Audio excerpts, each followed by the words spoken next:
Oh, what's up guys? Nakatikim na ba kayo ng malunggay tuna crackers? Ito gagawa tayo ngayon. Yan, sundan nyo lang. Meron ako dito dalawang tuna. Oh. San Marino. Yan. Lagay lang natin sa blender para i-blend natin.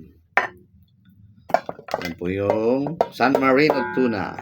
Tapos lagyan natin yung malunggay. Ayan. Oh. Isang cup. Yan. Tapos, lagay na natin yung asin. Lagyan natin ang asin. Kalahating kutsara. Tapos, pamintang durog. Isang kutsara. Yan. Ilagay natin. Pagkaluhuluin. Tapos, lagay natin itong garlic. Ayan. Lagyan natin ng garlic para masarap. Isang kutsara lang din po. Ayan. Yan. Kutsara. Tapos, lagyan natin ng tubig para sa ating pagbe-blender. Ayan, kalahati yung baso lang po. Ayan guys, saka natin i-blender para madurog. Ayan guys. Ayan po, matapos natin ma-blender, lagyan natin ng kanin po. Ayan, oh. Mga 2 cup siguro to. Para ihalo natin. Gagawin natin itong dough. Ayan, bubuuin natin mamaya yan. Ayan, kailangan po nating i-blender din yan para magkasama-sama ang mga sangkap. Ito na yung aking na-blender. Oh, ayan. Oh, ganda ng ano. Lalagyan natin to ng cornstarch. Unti-unti lang para hindi natin masyadong mapatigas.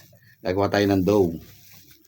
Ayan, halo-haloin lang natin para maging dough siya. Bago natin ilalagay sa kumukulong tubig para maging maayos, maganda. Ayan. Ganyan ang gagawin natin. Oh, ito na guys. Oh. Ayan, nahalo ko na. Oh.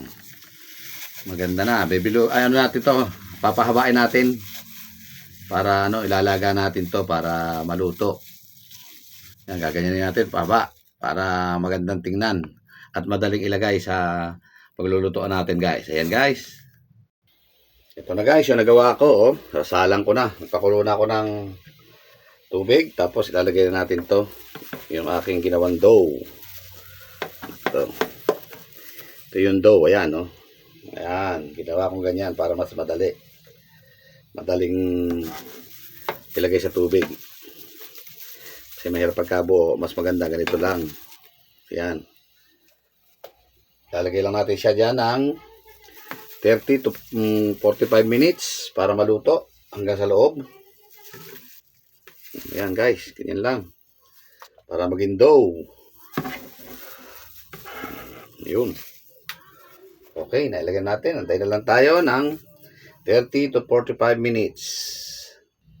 After 30 minutes po ay ating pong tingnan kung luto na. Kailangan po ay luto ang loob nito.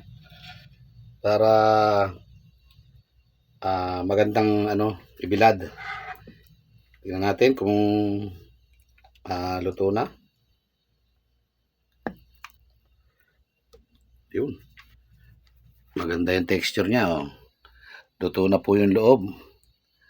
Yan po. Yan, ganyan po dapat ang gagawin natin. Luto dapat bago natin hanguin. Ayan, pwede natin itong hanguin. Dahil ito ay luto na guys. Ayan. Kaya ito ay gagawin natin. Lalagyan natin sa malamig na lugar pagkahango. Tapos o kaya sa chiller lang ng ating rep. Tapos kinabukasan po natin gayatin mas manipis, mas maganda para pagbibilad po natin ay madaling matuyo. Saka natin ito ipiprito pagka tuyo-tuyo na. Mga 2 to 3 days po. Pagka mainit po ang sikat ng araw ay tuyo na to. Ayan guys.